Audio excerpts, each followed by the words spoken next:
Hi guys! Welcome back to our channel. This is Case Bernardo. So pag-uusapan naman natin ngayon kung ano ba yung mas magandang pang-extra income. Kung Facebook ba or YouTube. Pero depende rin sa inyo kung magpo-full-time vlogger kayo or what. Kung ano. Kayo naman yan eh. Ganun.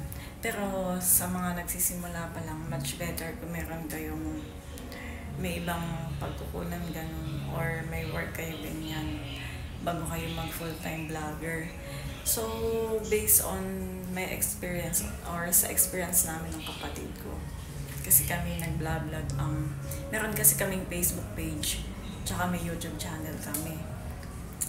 Alin ba yung mas magandang magandang earning, ganyan. Based sa ating experience namin is sa YouTube.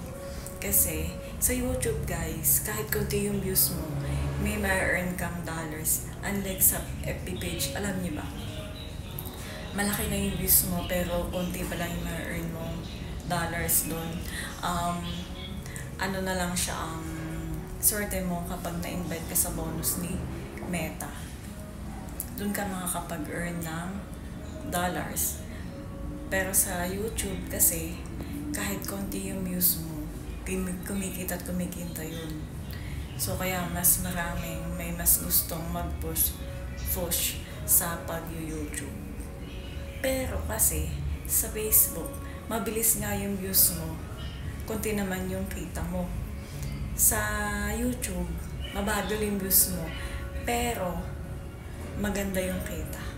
Katulad halimbawa, doon sa isa naming video, meron kaming 20,000 views. So, kumita siya ng parang $30, ganun. So, ganun guys yung kitaan. And depende na lang sa inyo kung ano yung mas gusto ninyong pang extra income.